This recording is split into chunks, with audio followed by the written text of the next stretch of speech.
Hello, and welcome to Nostalgia Arcana. I'm your host, Doug Leaf. Each episode of this podcast, we'll look back on the movies, TV, games, people, and phenomena that we still love talking about all these years later, and ask ourselves why these bits of pop culture still enchant us today. This week, we'll be revisiting...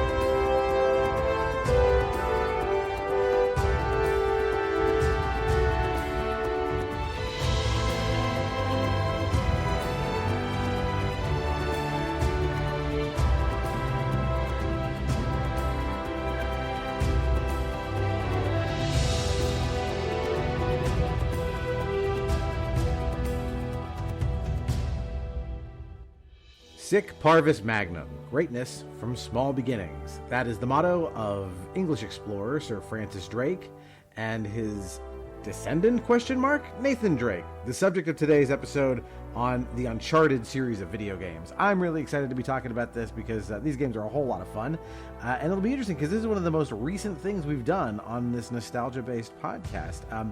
But of course, before we get going, I want to introduce you to our guest. He is technically a returning guest because the episode we recorded with him on Muppet Treasure Island has been on hold pending the outcome of the actors and writers strike. So I'm really excited for you to hear it, but I definitely wanted to get Josh back on here so you can hear what he has to say without having to wait months and months. So, ladies and gentlemen, welcome back to the podcast, Josh Covel. Hey man, thank you so much for allowing me to come back on. Second time's the charm, as no one says, but I'm gonna claim it right now. Second time is the charm. So thanks for having me back on. And yeah, Uncharted's an interesting topic. I mean, we were kind of bouncing back and forth a bunch of ideas for this, and I just figured Uncharted is something I have more recent nostalgia for. This isn't necessarily a childhood game for me by any stretch of the imagination, but it is a game that I have thoroughly enjoyed for a number of years, a series I've enjoyed for a number of years. So I figured, why not have another chance to gush about one of my favorite series? It's a lot of fun. This is for people who don't know or didn't see the movie, which is most of you, because I don't think the movie is great. But the game series is very much in the mold of Indiana Jones and Tomb Raider. Yep. This is a spelunking and treasure solving, punctuated by a lot of bang bang shoot 'em up action, with its world traveling hero.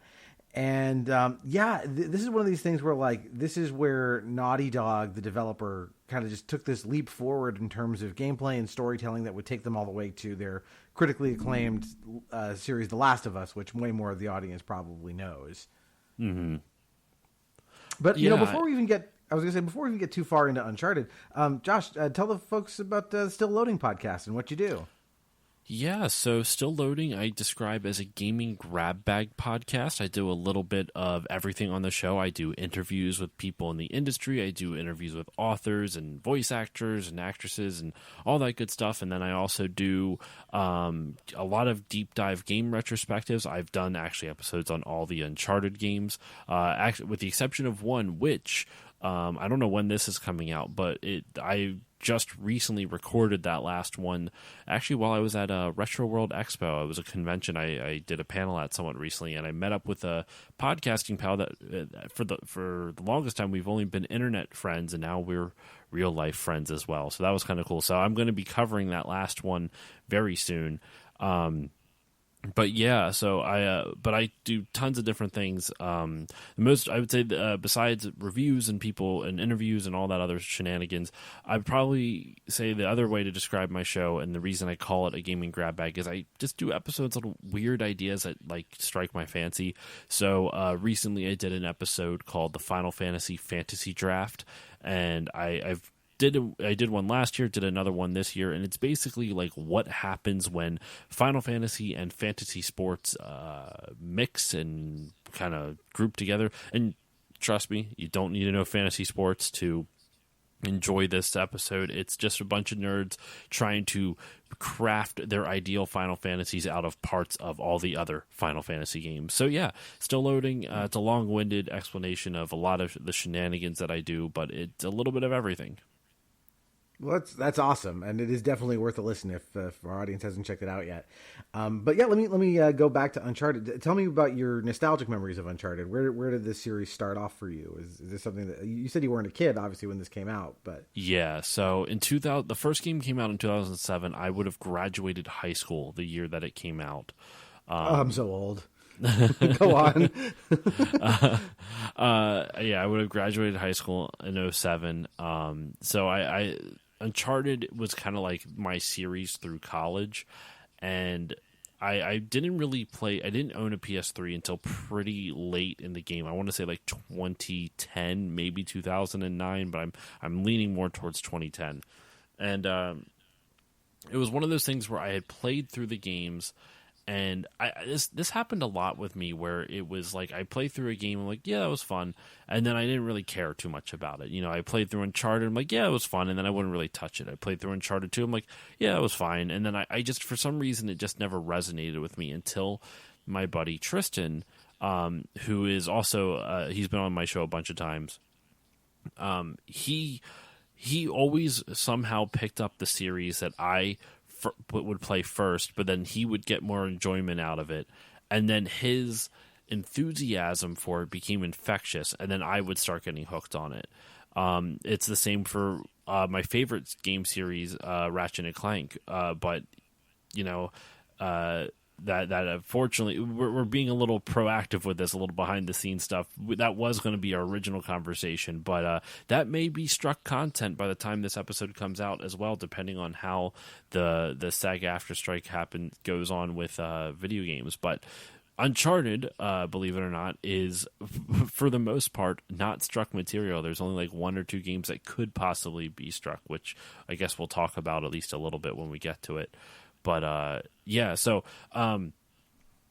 Uncharted, I thought it was okay at first, and then as my friend Tristan got into it, I really started getting hooked on it. Like, I don't know what it was, but it just, for some reason, it was like seeing someone else's enjoyment help the game click with me. And by the time the third game came out, which was in 2011, I was just all hands on deck. I was beyond excited for this series. I pre-ordered Uncharted 3, and I I remember on Facebook I did a countdown like 10, like I think it was like even like a week before, where I would just give some cryptic like 7 days, and it was 7 days to the midnight release. 7 days, 6 days, 5 days, and all the way down to 1. And then I even, on the last day, I'm like, 23 hours, 12. Like, I would get it down hour by hour. And everyone was like, oh man, like, what are you doing? Like, what's this countdown for? Like, why are you doing this?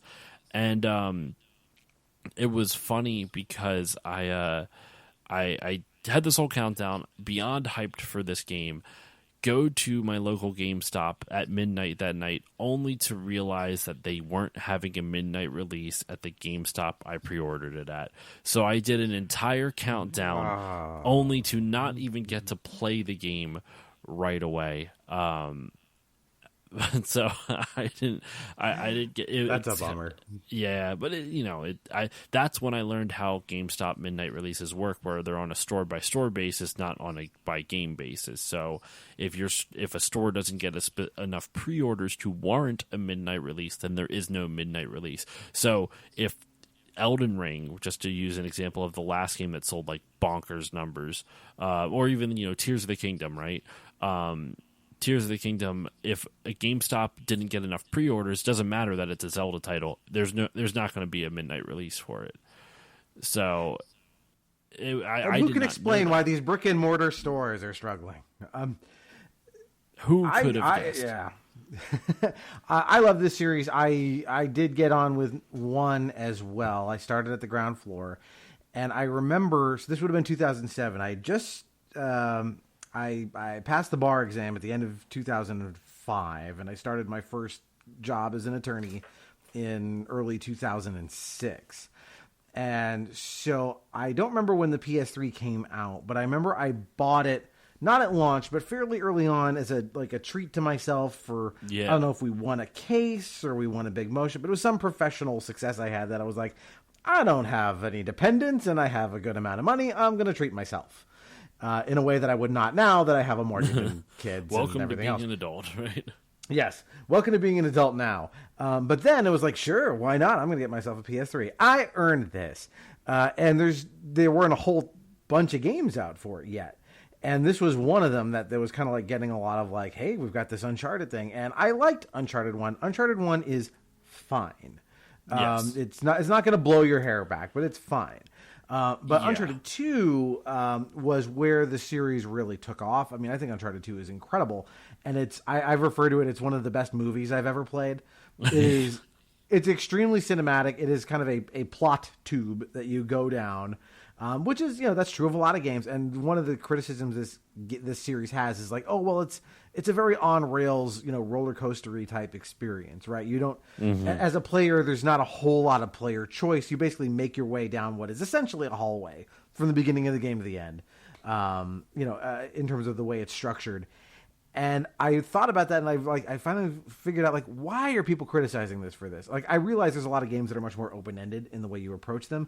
On the other hand, do you know what people fucking pay to go to Disneyland for a day? Rides are fun. It's fun to go on a ride. Exactly. Someone built and designed this track for maximum entertainment. So it's okay that, like, not everything about it is, free-form, goofy fun the way, like, Tears of the Kingdom is. Like, it's okay to have an authorial experience where this game is going to, like, no, we've got you entertained down to the minute. We've got this thing paced out real well. So, yeah, like, that aspect of it never bothered me. I guess before we should get, for people who don't know, we should kind of talk about what it is. I did mention it's Indiana Jones-ish, but Nathan Drake is nothing like Indy, other than the fact that he's very kind of, debonair or, cavalier about things. He's got a little bit of that, the swagger and the charm that Indy has. But, like, Indy has a legitimate day job. He's an archaeology professor. Nathan Drake is a rogue. I am here off the coast of Panama, where we just recovered what we believe to be the coffin of legendary explorer Sir Francis Drake, who was buried at sea over 400 years ago. Are you sure you want to be defiling your ancestors' remains like that? You make it sound so dirty. Besides, thought you didn't believe me. Well, I did do my research, and apparently Francis Drake didn't have any children. Well, history can't be wrong, For example, you can't defile an empty coffin. What the hell?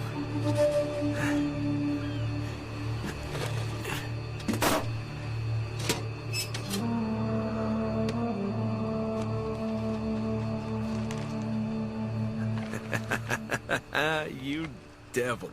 What is it? Come on, hold it up. No way. Deal was for a coffin. That's it. Wait a minute. If my show hadn't have funded this expedition, you wouldn't have... You got your story, lady.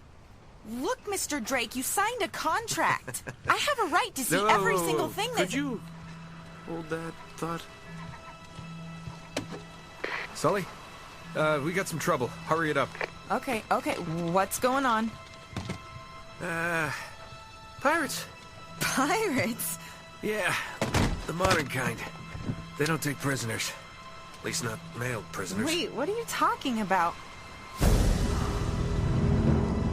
Shouldn't we call the authorities or something? Yeah, that'd be a great idea, but we don't exactly have a permit to be here. What? Yeah, so unless you want to end up in a Panamanian jail, we should probably handle this ourselves. What's worse? You obviously haven't been in a Panamanian jail. Do you know how to use one of these? Yeah, it's like a camera. You point and shoot, right? Good girl. Here we go.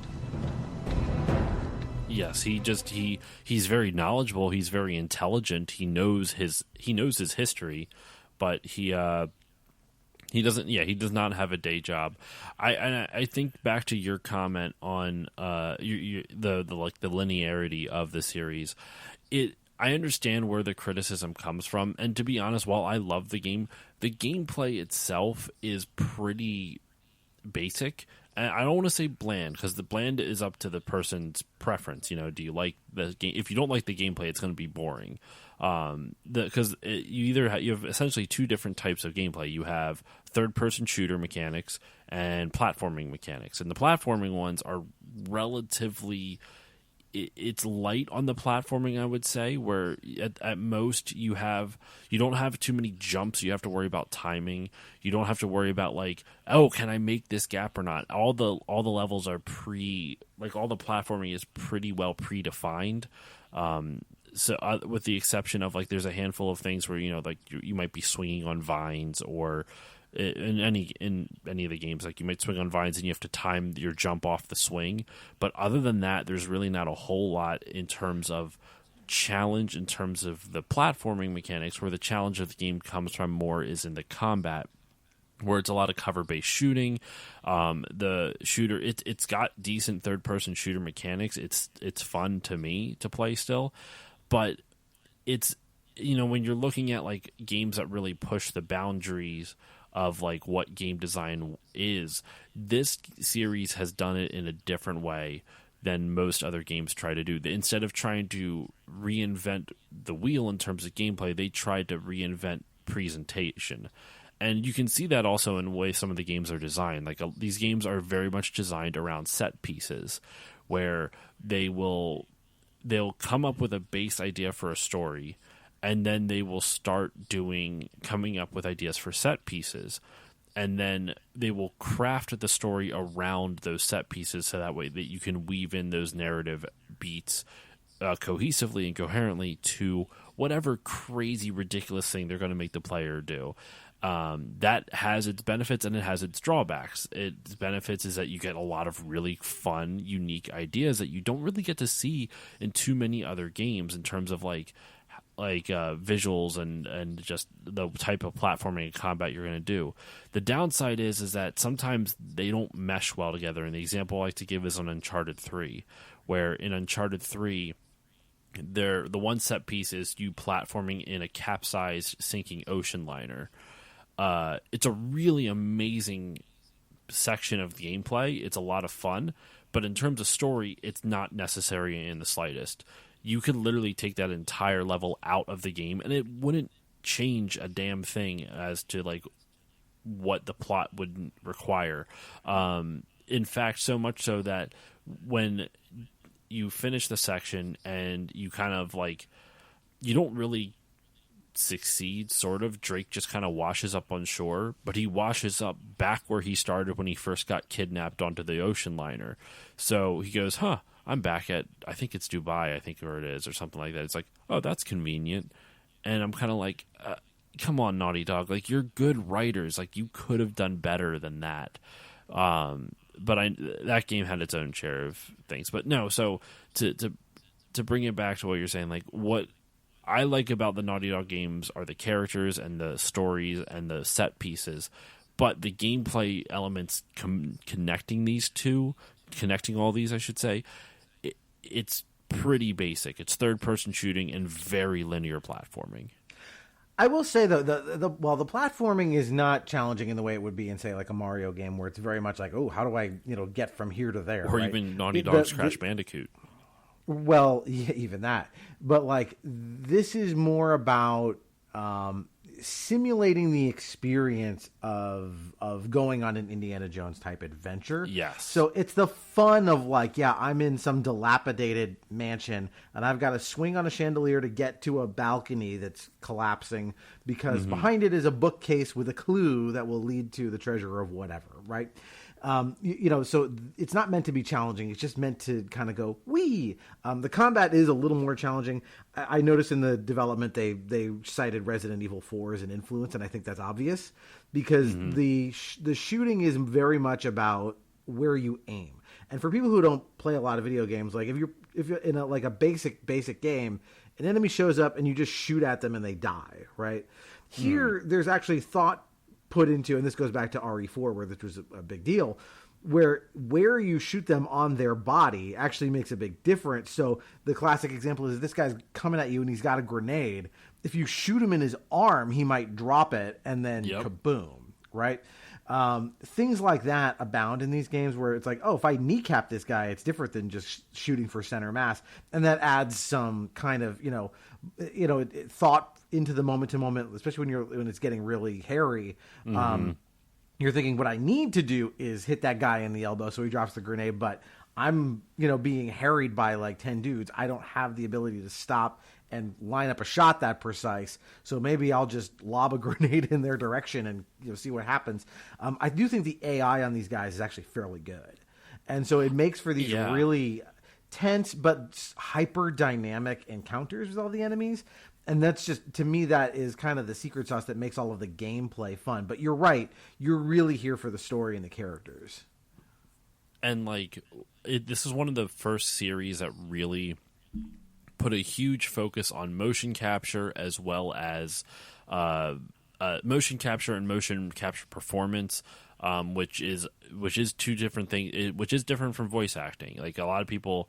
I don't think it gets enough. Roger Clark from Red Dead Redemption 2 always talks about it a lot, where it's like motion capture performance is very different than just straight up voice acting. You're not in a booth just trying to emote.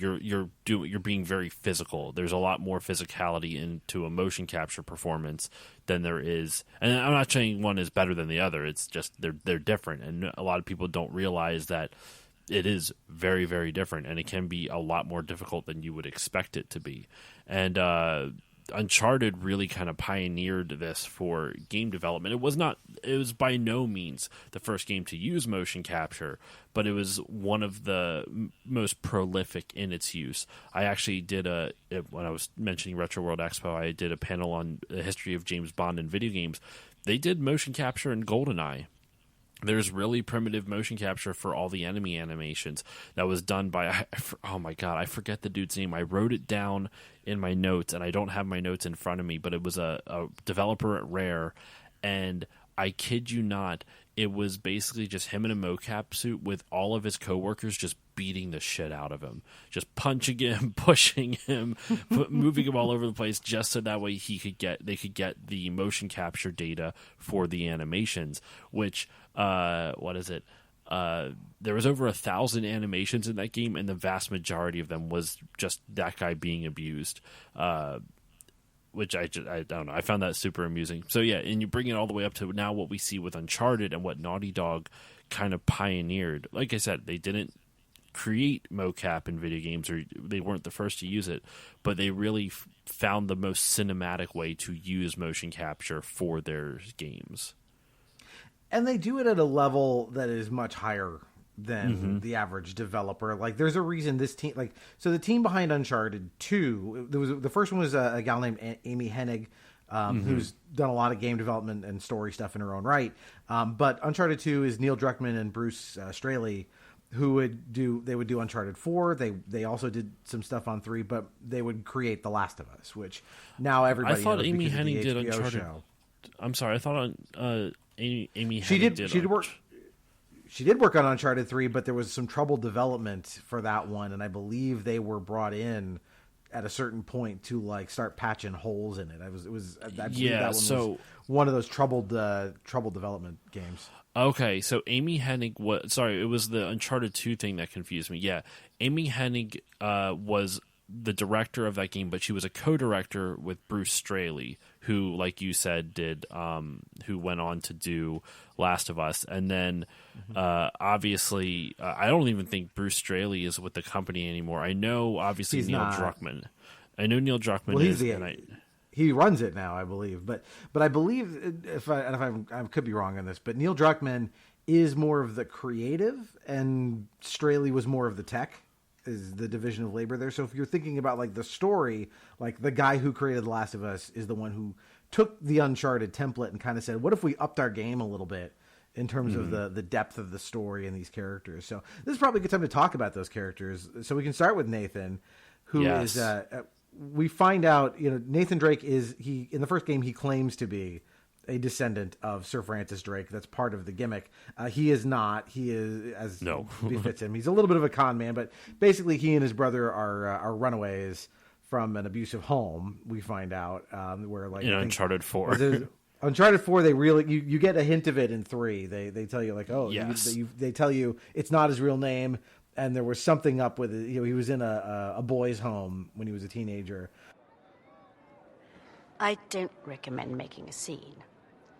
You're not exactly here legally, remember? Greatness from small beginnings.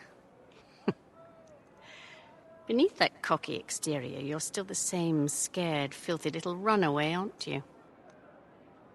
Skip the mind games. You don't know me. In fact, I suspect I know you better than anyone, Mr. Drake. Of course, that's not your real name, is it? But we won't dwell on that. Mother commits suicide. Father surrenders son to the state at the age of 5. Entrusted to the St. Francis Boys' Home. It's also Dickensian. Oh. Don't worry. She's of no interest to us.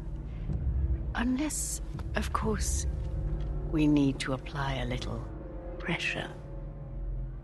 It's a sad upbringing for him. Yeah. And he and his brother hit on the idea of like, well, we'll just say we're descendants of Nathan or of Sir Francis Drake because we're enamored with this guy. And their mom was an archaeology buff too. That was part of it. Yeah. I was actually trying to like look up to see what like because there is a lot of it's funny because as you look through the series you can really see the strength of all the writers and directors of each game. So Uncharted 4, which was Bruce Straley and Neil Druckmann, that has a lot more depth in terms of its writing. It has a lot more depth in terms of all the character development, and there's a lot more story beats. It's a lot more of an emotional game, which I think actually did it well. Uncharted 1 through 3 and Golden Abyss, the underloved Vita game, which by the way is pretty fantastic in my opinion. It's a lot more pop fiction, you know. It's a lot more like those what's those serials. Yeah, there you go. Yeah, it's a lot more like those. So Drake is a lot more shallow of a character, and that's not necessarily to say there isn't any depth. Specifically in Uncharted 3, where we can use this as a good segue to this other one of the other main characters, Elena Fisher. She's kind of like the love interest for Drake throughout most of the series. Oh, not most of the series, all of the series, with the exception of one game, Uncharted Golden Abyss, which supposedly takes place before the rest of the series. But anyway, yeah. So there's a moment in Uncharted 3 when you meet Elena. Not when you meet Elena in the first game, but you find out they reconnect. Yeah, they reconnect, and you find out that they actually, at least at some point in between 2 and 3, got married, and you don't know that. It's only ever really hinted at. It's never really directly said. I mean, it's strongly hinted, like they're playing with wedding rings and stuff. But there's like this really sweet moment where like she's resting on Drake, or Drake is resting on his head on her lap, and he's trying to apologize, and it's this very heartfelt moment where you can really see like his weaknesses as a character and her strength as a character, and this how she forgives him, but not entirely. You know, she still is like mad at him for all the like bullshit he's done to her. But I don't know, like it's weird because like that moment is such a touching moment, and Uncharted 3 is, in my opinion, while it's a fun game to play, is a mess narratively. They're loading up a cargo plane at the airport. They're gonna make a supply drop to the convoy. We gotta be on that plane. Exactly. You do realize that means parachuting in, right? We've done it before. Not well. Okay. I could really use a glass of water, and then we ought to get going. No. Now, my contact at the airport says that the plane isn't taking off until dawn. In the meantime, just try to get a couple hours sleep. I don't think that's a good idea. Come on, all right? He'll call if anything changes. You're really gonna do all this on your own, huh? For Sully? Yeah. I like the way you think. I know. No, I mean, that's...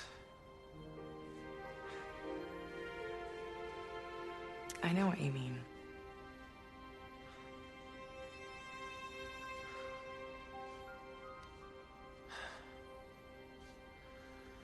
I'm sorry. I know. I like Uncharted 3 a lot, actually. There's a lot of cool stuff in it. You're right. There are certain aspects of it that are like, it reflect the troubled development cycle that spawned it. But it does have some strong emotional beats in there and some really good ideas. But yeah, Elena as a character she's like you said, is Girl Friday. She is a tough cookie in her own right. She is a photojournalist who meets him as he's going on an expedition supposedly to discover the lost city of El Dorado. See our old episode on the mysterious cities of gold. Anyway, one of the things I like about this is that the MacGuffins in these games, in Indiana Jones, the MacGuffin, like the surprise turns out to be, oh, this shit's real, right? That in a spiritual way. So like the Ark of the Covenant, when in the Raiders of the Lost Ark, like it melts Nazis' fucking faces off with the power of God, right? Yep. In Uncharted, when they find the city of what is in fact El Dorado, it's still there are still supernatural things going on, but they're never like magical spiritual things. So the El Dorado turns out to be this gold casket, this like sarcophagus that has this like awful contagion in it that killed all of the people around it and has turned them into like monsters and stuff. So it's like a virus. It's more biological, but it isn't like literal gold stuff. When we find Shangri-La in Uncharted 2, right? There's Yetis. They're not Yetis. They're guys wearing costumes, right? So it takes the reverse. The sap of a life tree. Yeah, so there's still like supernatural things happening, like I said, but it's not mystical stuff. It's different.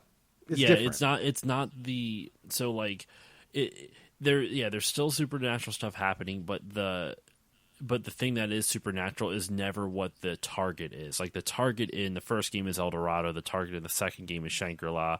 The target in the third game is the Rama of the Pillars. I think Ubar is the name of same Ubar. thing. Yeah.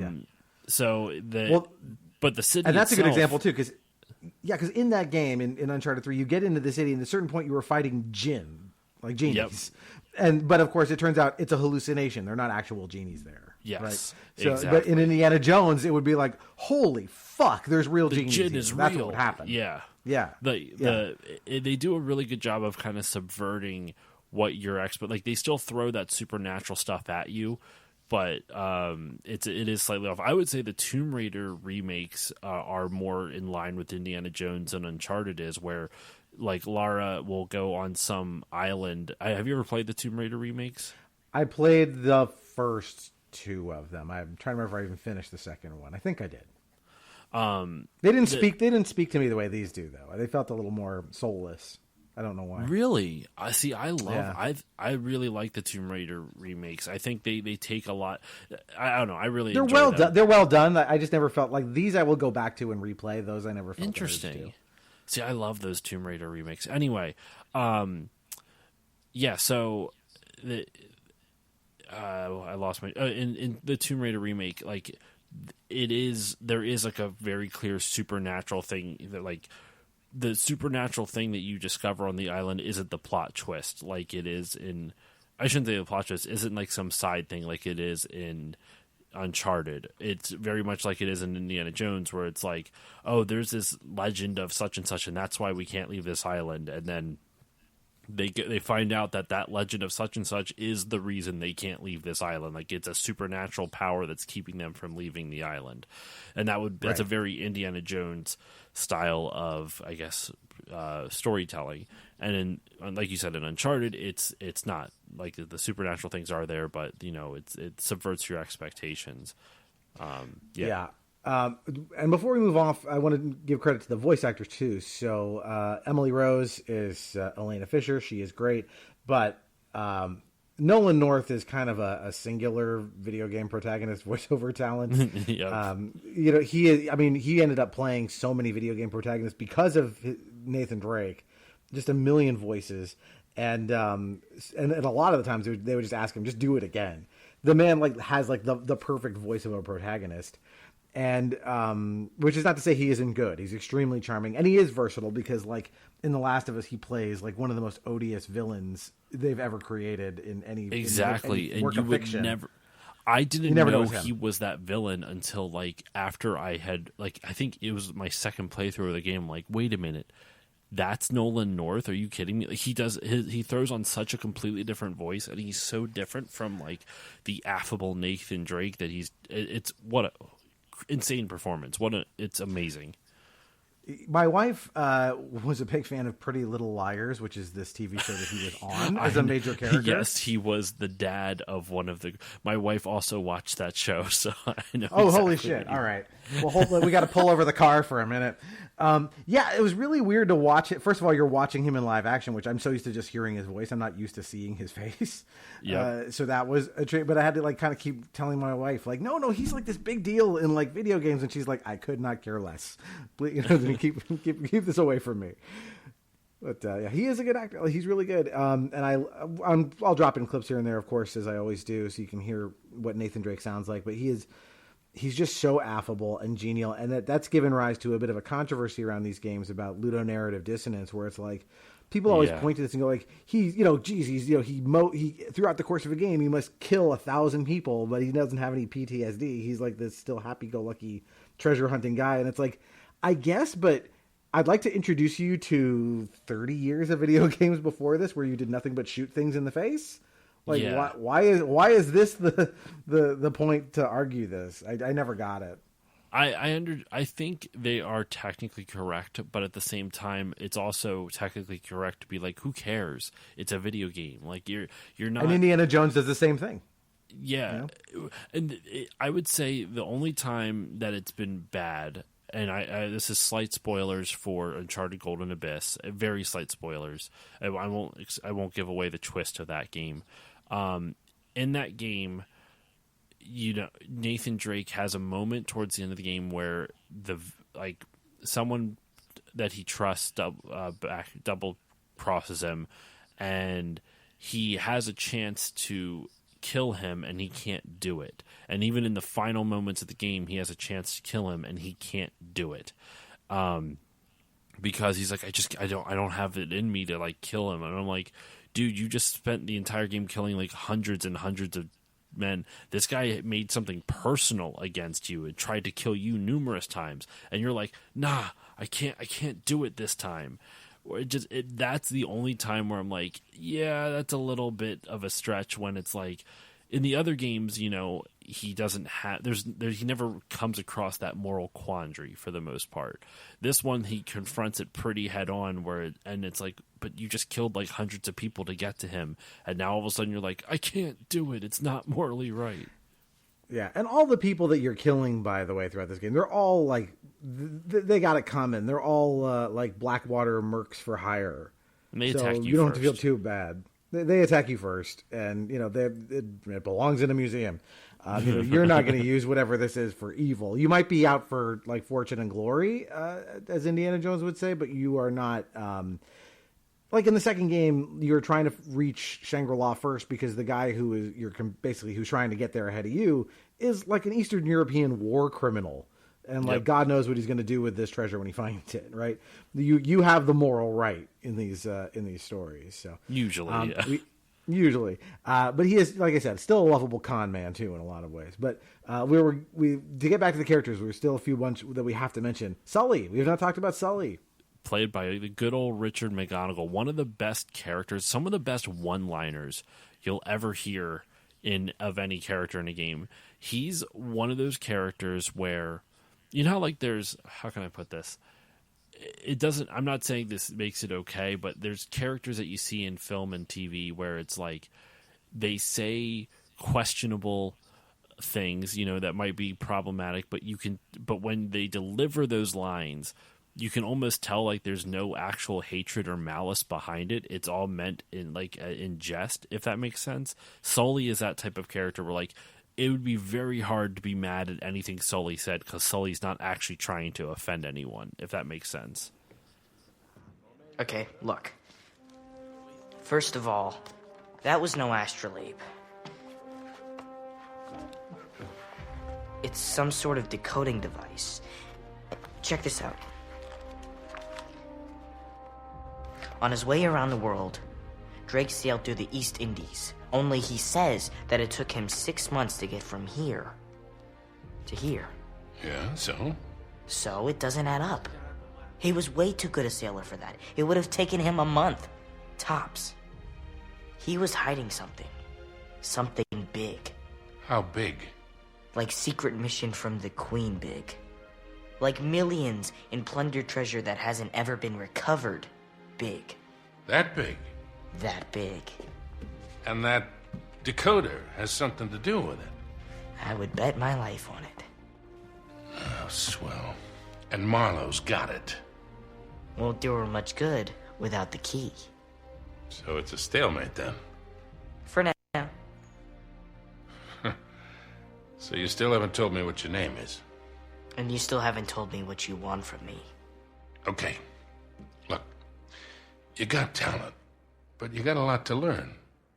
You stick with me and I'll teach you a few things. Thanks. But I'm doing just fine on my own. Yeah, clearly. What do you say we try this again? My friends call me Sully. Nathan Drake. Nate. Drake, huh? Okay. I see great things in our future, kid. Great things.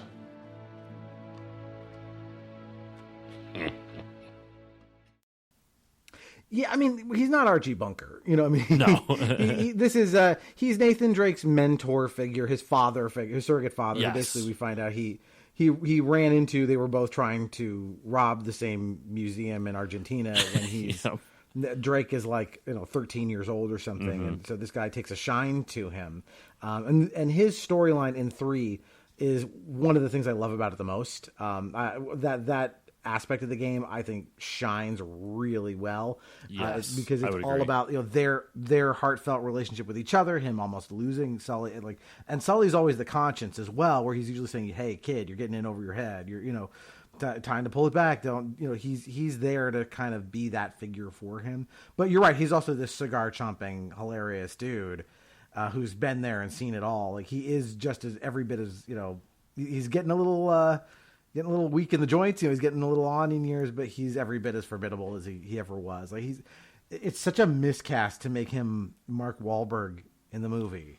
It's like that's one of the biggest colossal. Like I'll buy Tom Holland as like a younger Nathan Drake. And by the way, I haven't actually seen it, so I know I don't. I'm it's not fine. From a position of knowledge, but I saw it in theaters. It's fine. It's one of those things where, what is it? It kind of reminds me of like they did that Tomb Raider movie somewhat recently, not the Angelina Jolie Tomb Raider movies, the Alicia Vikander. Yeah, where it was just a retelling of one of the games, and I'm just kind of like, this is fine, but it just doesn't like Tom Holland.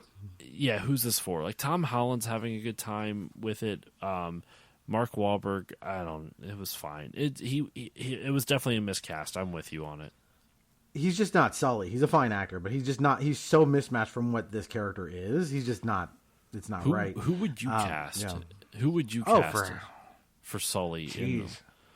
I'm trying to think of like an actor who would be a good. J.K. Simmons. Yes. Oh my God. Yeah. 100%. He has. He's not that far off of J. Jonah Jameson. He's nicer. He's a lot nicer than J. Jonah Jameson. But he's close. But it's the comedic timing, J.K. Simmons. Didn't he get like super buff for a role somewhat recently? Or maybe it was. I don't know if it was recently. Ago. He was this terrifying neo-Nazi in Oz, but that was it was like 25 years ago. Yeah, that was a while ago. I never saw Oz either. I've heard it's good. It is good. Yeah, I'll vouch for Oz. But sort of, yeah. The three of them, Nathan, Elena, and Sully, like they are the kind of like the foundation of the whole thing. They are the three most important characters in it. There's a lot of really fun side characters. Chloe Fraser is worth a mention. Who's this ex-lover of Drake's, another treasure hunter. Well, and she's especially worth a mention because she gets her own game in Uncharted Lost Legacy. Yeah, they do a lot with her. She's this husky-voiced British. She's not originally. She has a British accent, but I guess she's originally from India, if I'm correct. She's originally from India, but she speaks in an Australian accent or something like that. She's an awesome character. That you meet her in Uncharted 2. She appears in every game, with the exception of Uncharted Golden Abyss. And 4. Doesn't she appear in 4? No, that's why they did the Lost Legacy thing. She's like, she's not even in it. Yeah, she might get a name check, but she's not actually. You don't actually see her. That's a bummer because I think she's one of the most fun characters in the whole series. Like she is the female Nathan Drake, and not in like some type of cop out way. Like she's a really fun character to like watch, and especially like low-key, I think Uncharted Lost Legacy is like one of the best games in the series. Hello. Well, so much for foreplay. You mind telling me what the hell is going on?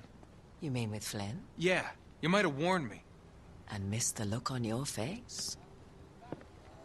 Anyway, you haven't exactly made yourself easy to find. Talk about making yourself easy. Oh, you're not jealous.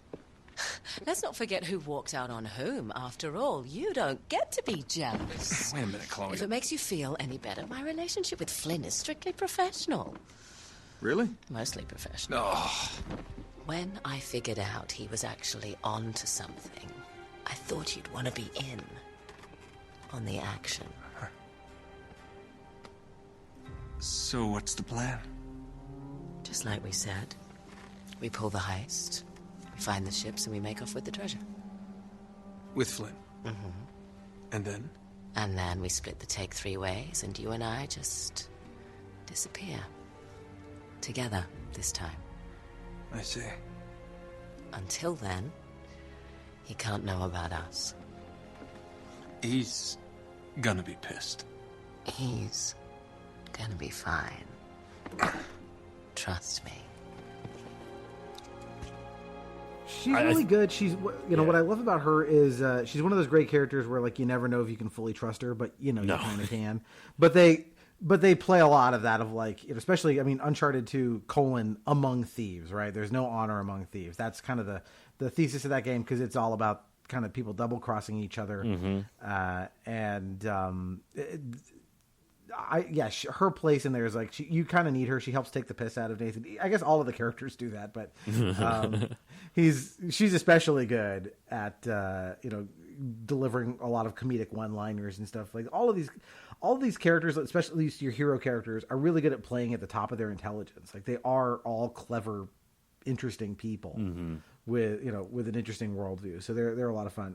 Do you have any favorite characters among the villains? Among the villains, I would, for as much as I love this series, many of the villains don't have great backstory. I would say the fourth one out of all of them. I can only remember his name. I just know he had the most. Rafe. There we go. That's because that sword fight at the end of 4 is just phenomenal. One of the most fun final bosses in the series, which isn't saying much. Like. I think what's frustrating is like they do some really cool stuff in other games. Like the first game, okay, fine, the villain isn't like that interesting.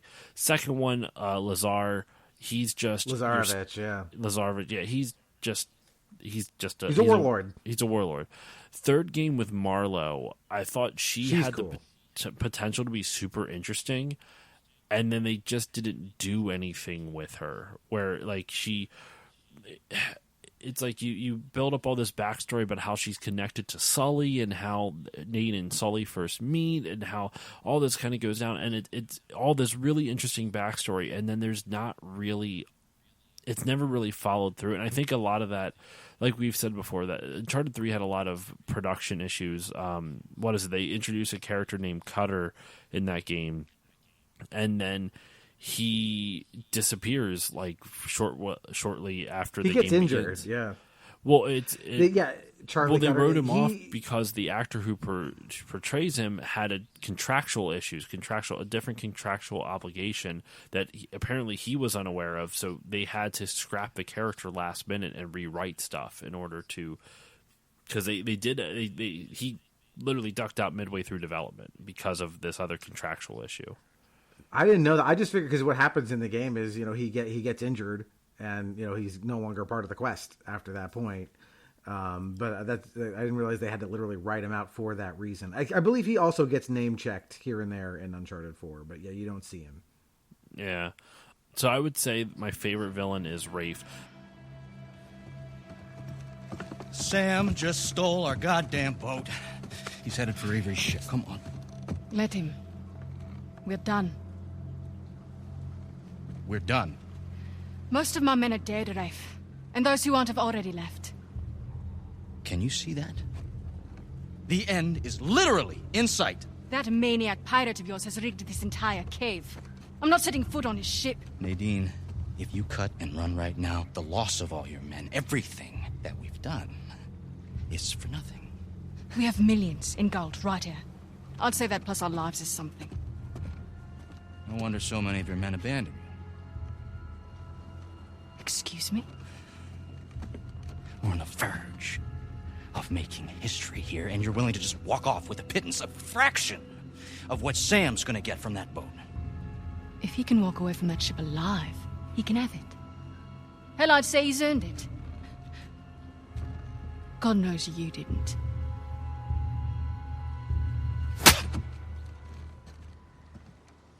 Now look, we can stand here and insult each other all day, or we can finish what it is that we've started. Well, we're finishing it all right. Sorry, man.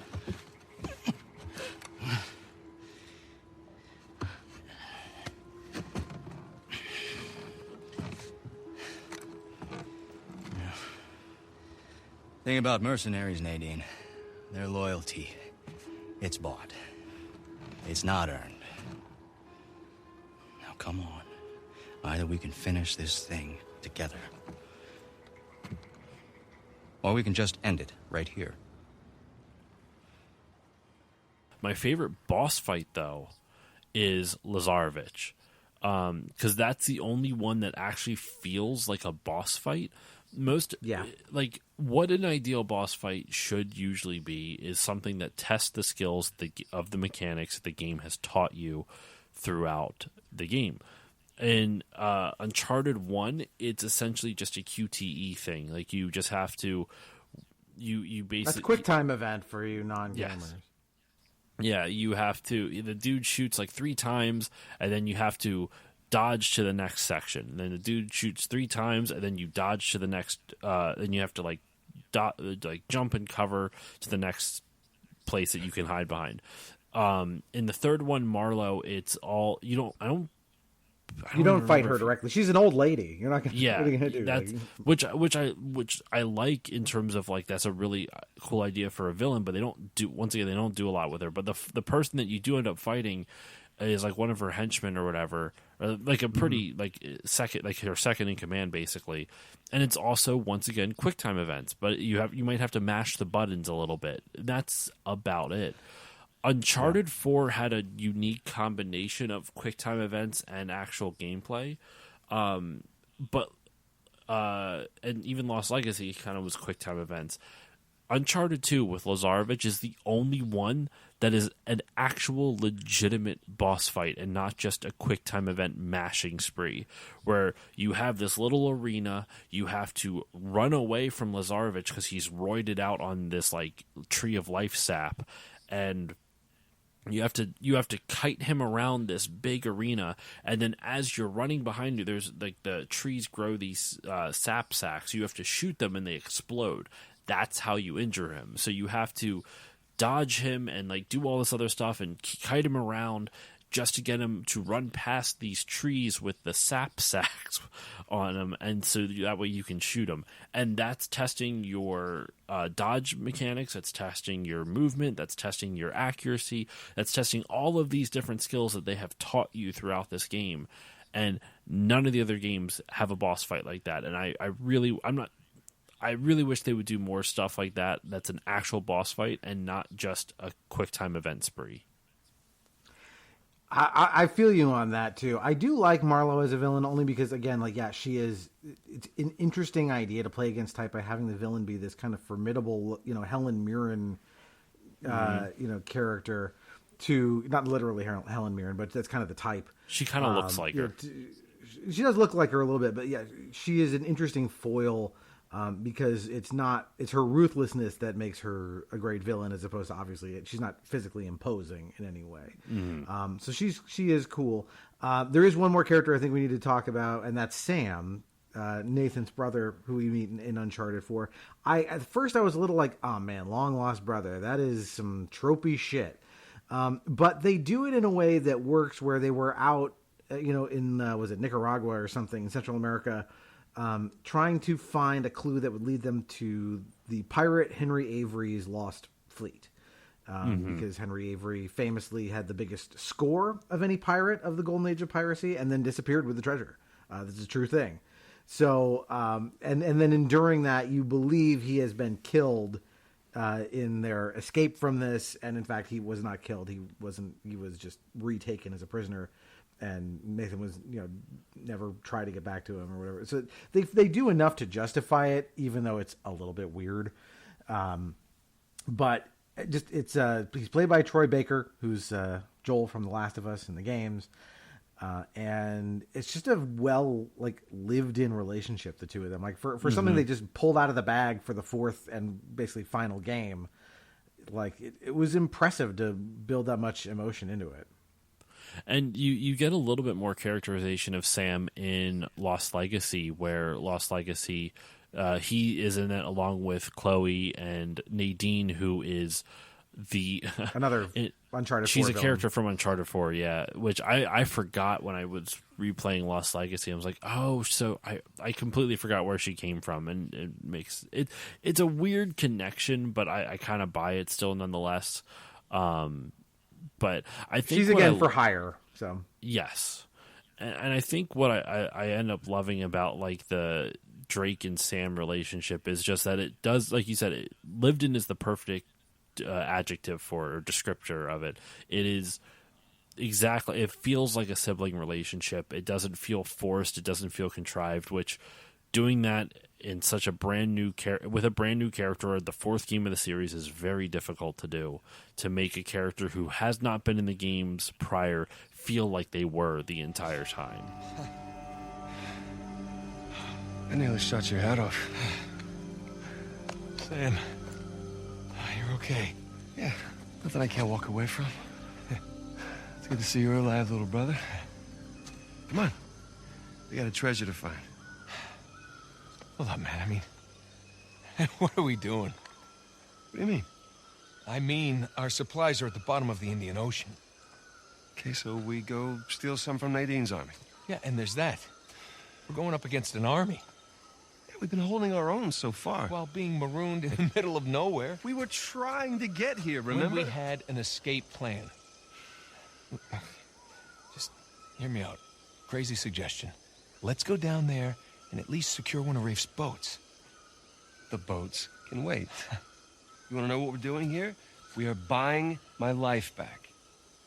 Okay, and we're going to do that by stepping into that jungle and finding Libertalia. Have you even seen any signs of a massive pirate colony?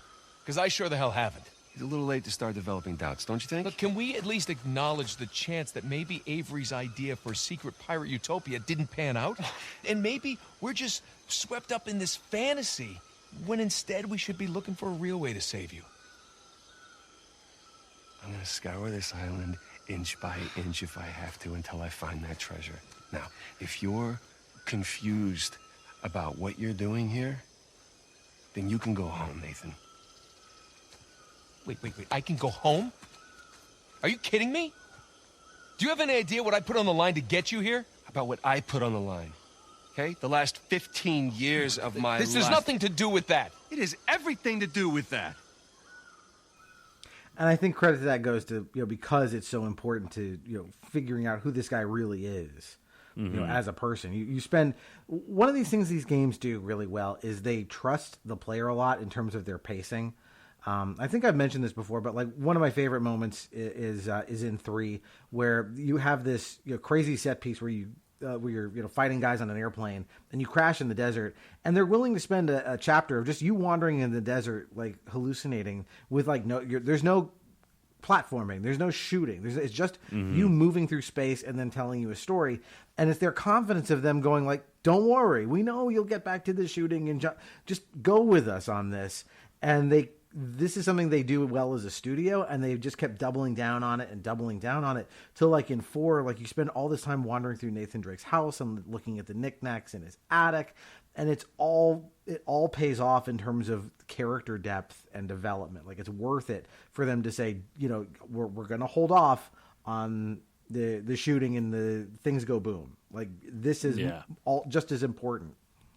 And they doubled down on that in the same game at the very end when you're playing as, spoiler alert for people who have not played Uncharted 4, this is a pretty big spoiler, Cassie, Drake's daughter, Drake and Elena's daughter, as she's exploring in the post-credits like level, you're exploring it's an epilogue, their house. Yeah. An epilogue, yeah. It's awesome. It's a really cool moment that, it's like the end of the game, so you don't have all the shooty, blow 'em up stuff, but it kind of shows the life that Elena and Drake have lived since then. And even prior to that, like one of the best Easter eggs in Uncharted 4 is when you can play that level of Crash Bandicoot and you're playing against Elena. Like it's a really great moment in the game where like in the series where you get to finally see a little bit more of Nathan Drake the person as opposed to Nathan Drake the caricature. Yeah, absolutely. Well, while we're on this sort of subject of the shoot 'em up, bang bang stuff, though, one thing we haven't really talked about in depth are these set pieces, which I think are. This is kind of where these things really shine. You take all this character, this character development stuff is good. The gameplay stuff is fine, but like you marry that with these incredible set pieces, and you get something really special. And it is their best attempt to emulate what you see in an Indiana Jones movie, right? You think of these great sequences from Indiana Jones, whether it's him going through the temple at the beginning of Raiders, the minecart ride in Temple of Doom, the chase with the tanks in the desert in Last Crusade. Like they do stuff that's on that level, and you get to actually be Indiana Jones jumping from tank to tank. Like in Uncharted 3, there's one where you're on a horseback, you're chasing after little like tanks in the desert. They're basically sort of doing an homage to it. And like you're doing it, you're moving from thing to thing. In Uncharted 4, you have all these vehicular combat things while you're flying. All of this stuff is executed at an incredibly high level, and you're participating in it in a way that's not just quick time event. Okay, push X to then do the thing. Exactly. Right. You really have to make your way through this crazy obstacle course, and then some of them are not action based, some of them are just like shock and awe, right? In terms of just like, oh my god, I've got to climb this incredible 50-foot statue of Ganesh or whatever I've got to do. It's incredibly incredible verticality or just visuals and stuff. Do you have one of these that's your favorite? It's funny, for as much grief as I give Uncharted 3 for its narrative structure and everything, it's got some of the most memorable set pieces in the entire series. The capsized ocean liner that I already mentioned before, but there's also like the French chateau that is like burning down around you, and then you escape into I think that's the 3 is the French chateau. But you escape into like this cave, and there's these weird horror spiders that are hanging out there, and you need to light up the torches so that way you can they don't, because they're afraid of the light. It's very horror-esque, and I like that. Even though it's kind of like a slower paced set piece, it's still super memorable to me. Uncharted 2 and creepy, and a bunch of creepy crawlies is very Indiana Jones as well. And Uncharted 2, the whole, platforming on a train dangling off a cliff, that's super memorable. I'm trying to think what else, but those are the ones that stick out to me the most. Like Uncharted 3, for the most part, like really had like a lot of like incredible set pieces and visuals, and something we haven't brought up, but it just got me thinking of it here. Naughty Dog in this series is incredible. Is one of their biggest accomplishments in this series, I should say, is their technical prowess of the PS3 or whichever system they were using on. Each game they picked a different texture or a different substance to truly master. Like if you look at Uncharted 1, it's water. Like the water physics are I'm not saying they're great compared to today's standards, but for 2007 when it came out, it blew people's minds. In Uncharted 2, Among Thieves, it was the snow physics up in the Himalayas. Yeah, where like the way snow falls and how it kind of whirls around the characters, and it like the snow actually reacts somewhat realistically. And then the third game, it was all sand, which, I mean, they could probably use some similar physics stuff that they did with the snow, but obviously sand does react differently than snow does when you step in it, and how the wind affects it and all this other stuff. But it was they have you like traipsing through sand dunes and stuff, and you're sliding down them realistically. It's impressive. It is. As far as set pieces from the train thing in Uncharted 2, I think can't be understood. It's one of the best openings of any game I've ever played, and it's one of the reasons that game, I think, really put the series on the map. And because you begin the game in media res, you start on this train, you'll eventually catch up with the plot back to how did I end up on this train dangling over the edge of a cliff in the Himalayas. But you wake up.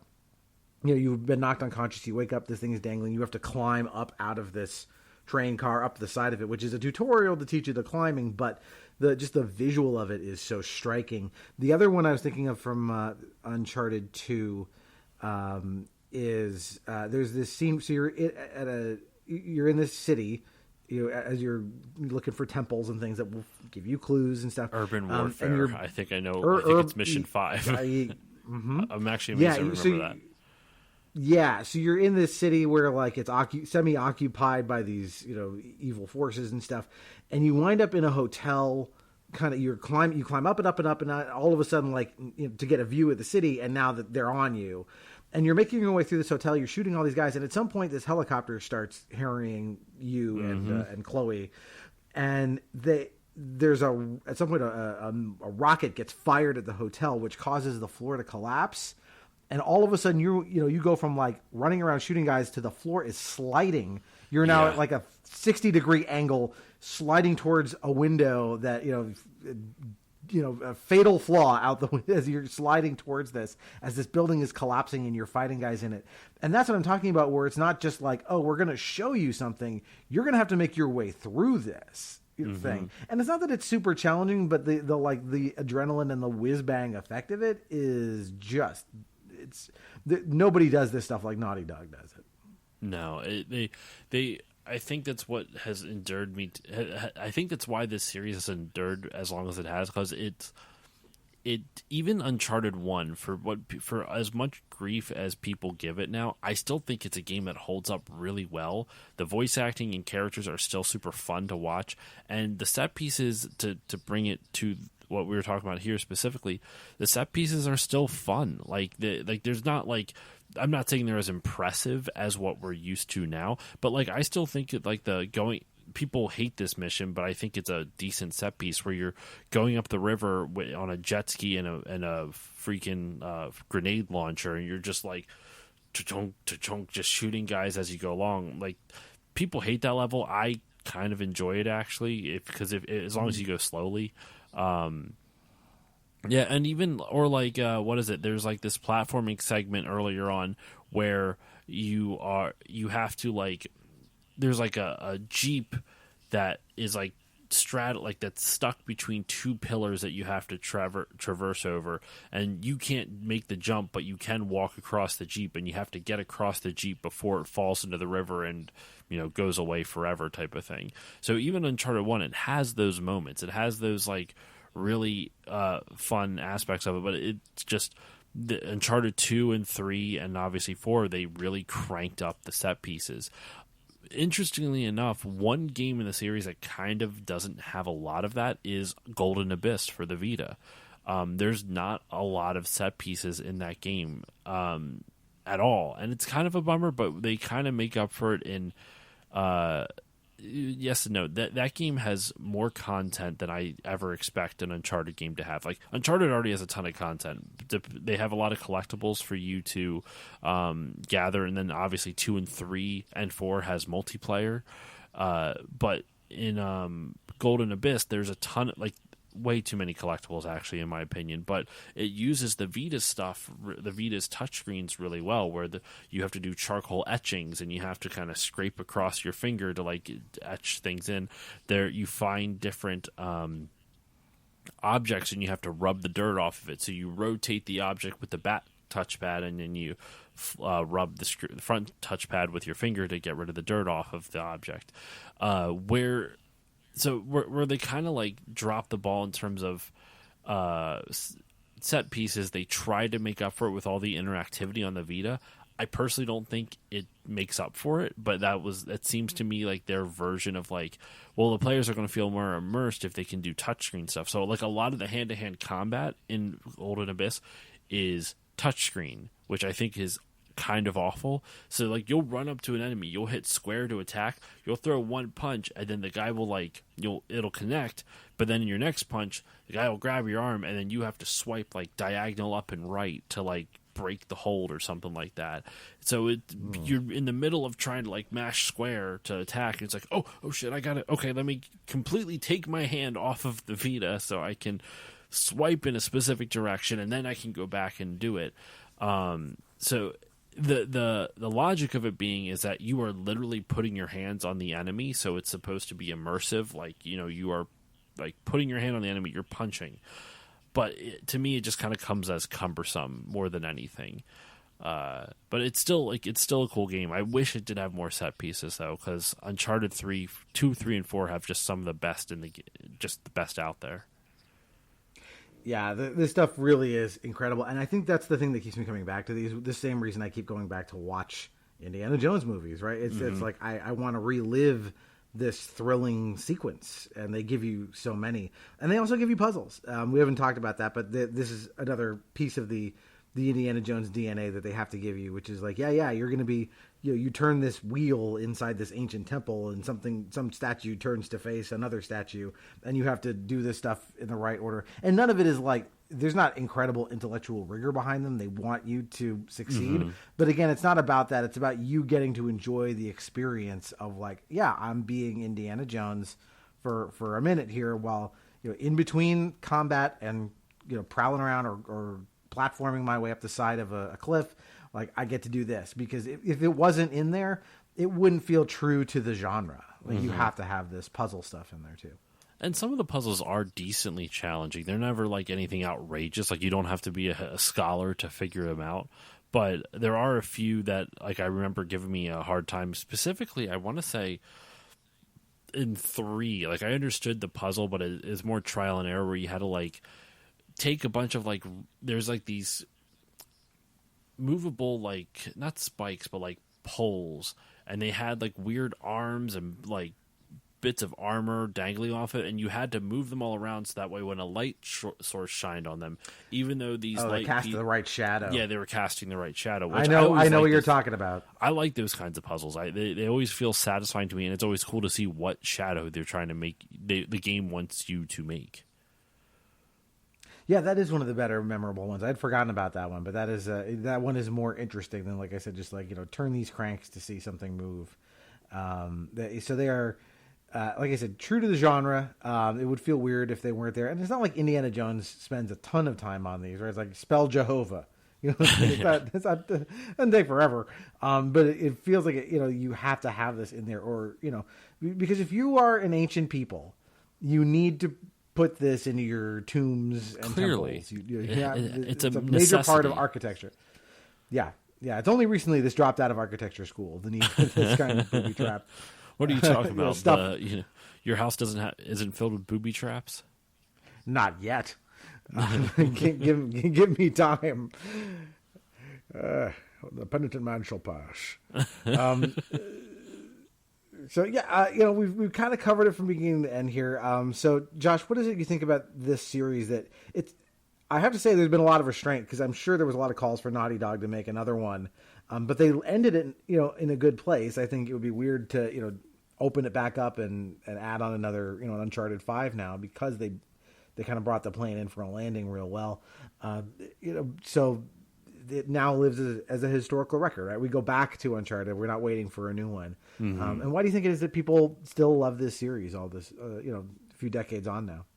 I think it's a combination of the set pieces, the cinematic nature of the storytelling, and the characters. Like, this game would not work if the characters weren't at least likable. I understand not everyone likes Nathan Drake. You always see those snarky comments about it, but I don't know.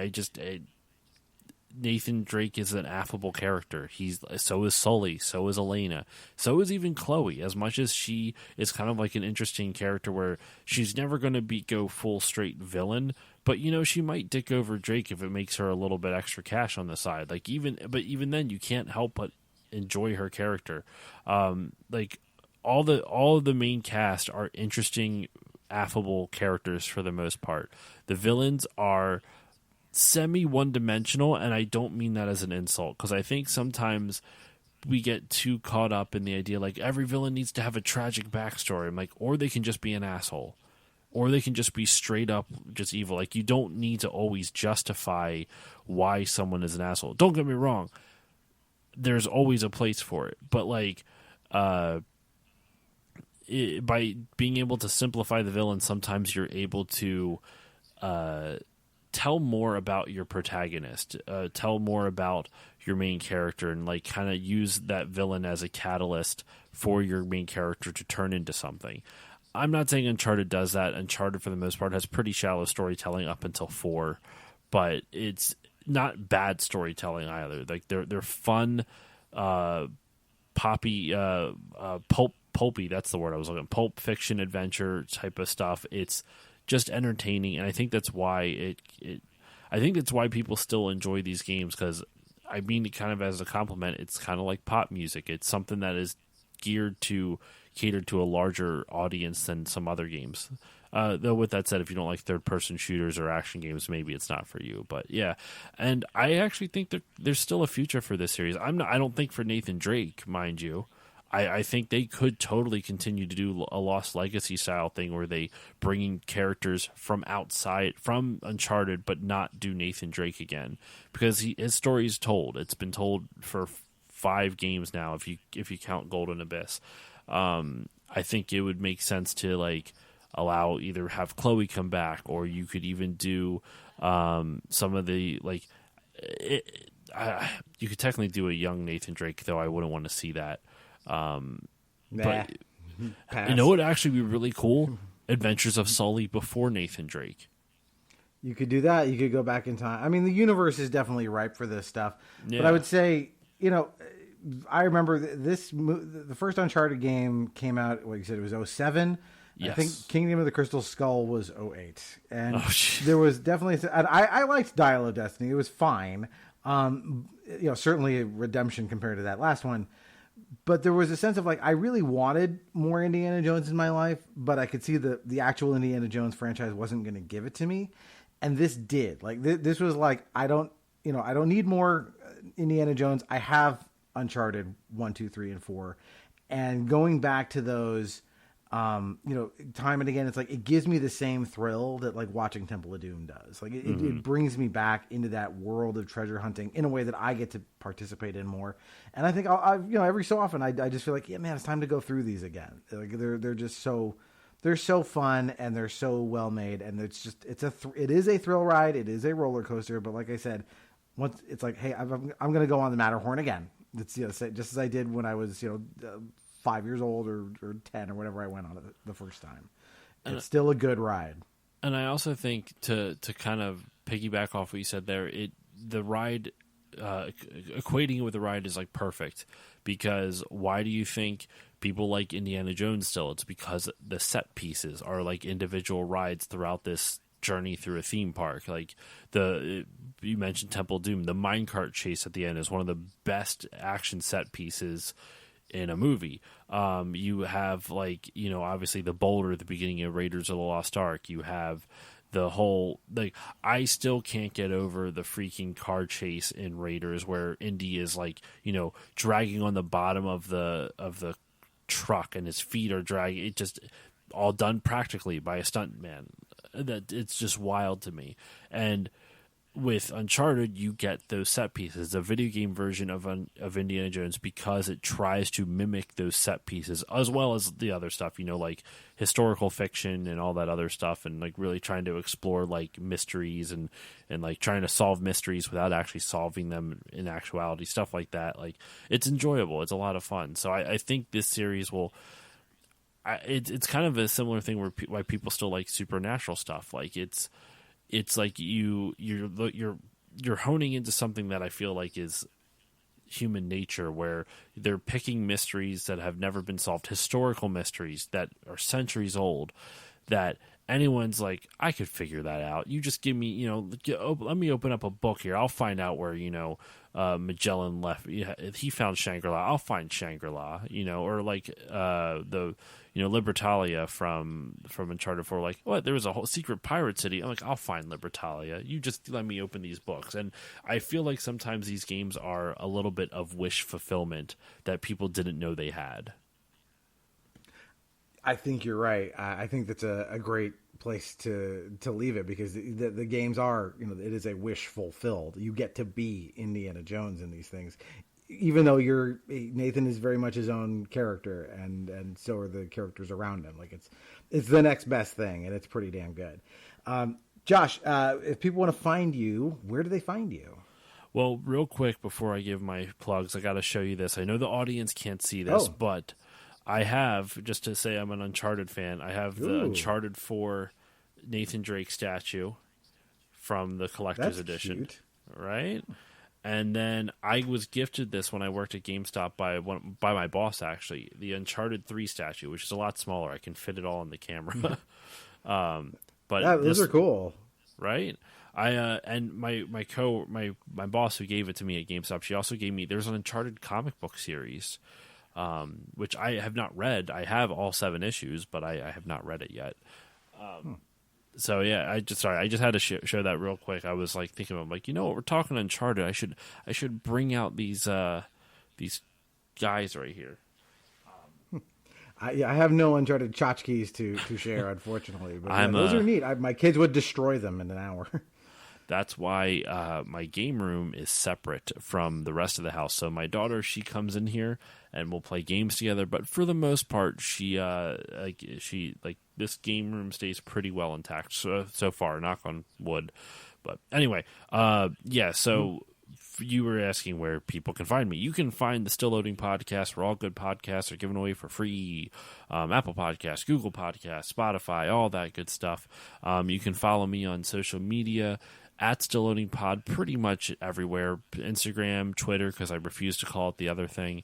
Oh my gosh, BlueSky, Twitch is at Still Loading Pod, but YouTube is at Still Loading Podcast. But yeah, so yeah, that's my stuff. And like I said at the beginning, if you like in-depth, I did an in-depth game reviews. I did an episode on each of the Uncharted games with one still to come.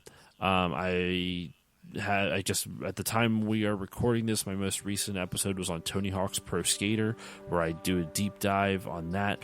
For example, did you know that when Tony first saw the tech demo of the game before, the pre-alpha build of it, they were using assets from Neversoft was using assets from one of their other games, which was a game with Bruce Willis on it. So the first time he saw Tony Hawk's Pro Skater was a 3D model of Bruce Willis with a machine gun on his back skateboarding down a desert. So that's how he first saw what his game would become, which I found endlessly amusing, just the idea of Bruce Willis skateboarding with a machine gun on his back.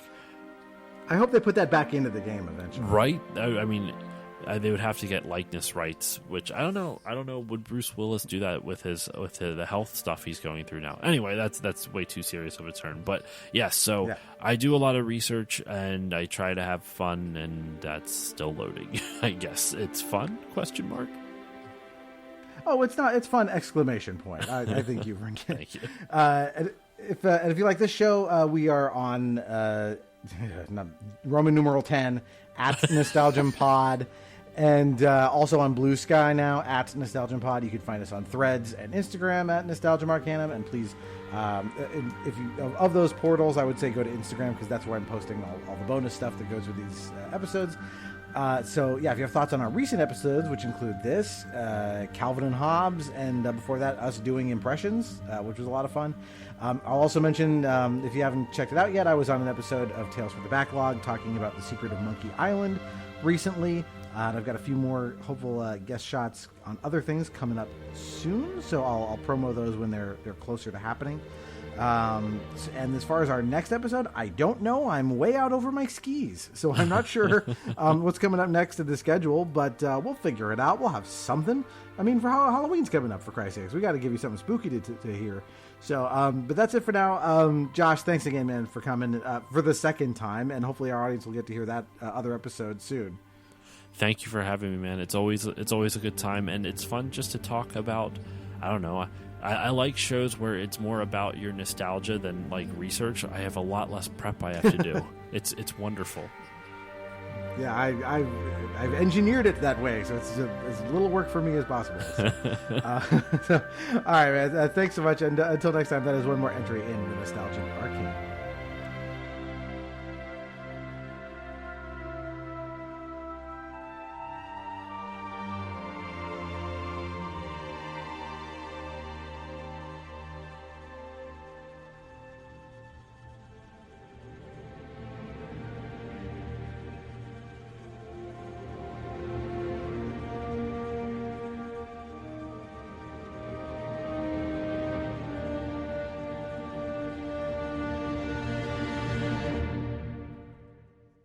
And now, the adventures of Shark Wahlberg. How you doing? I can't stop swimming or I'll die. So come with me. Let's go. This is a tuna. I love eating these things, but you gotta be careful. Jeremy Piven got mercury poisoning. It's true. Look it up. This is a seal. He married Heidi Klum. I'd hit that. He tastes great. Over here is a surfer. I'd attack him, but he looks like he's having fun. What do I do for fun? Easy. I play golf and I eat stingrays. This is a rock. One time, I let the rock be in a movie with me. Oh, never mind. That's an octopus. This is a dolphin. I don't mess with these freaking things. I don't like how they smile. Why are you smiling all the time? Grab the peanut butter. It's a jellyfish. One time, one of these called me Sharky Shark, so I bit it until my mouth hurt. These are humans making a shark documentary. They said they want to tag me. You can't tag me. I'm not on Facebook. Hey, look. It's a lobster. Lobsters think they're cool because they're expensive. Well, I was in Shark's Farmers, so I can eat them whenever I want. See that? That's the starfish of the ocean. I was the star shark of boogie sharks. See that? That's a whale. Whales talk by using vibrations. Good vibrations. Feel it, feel it. This is another shark. Oh no, it's a Shark's Farmer! Oh yeah! Oh yeah! Oh yeah!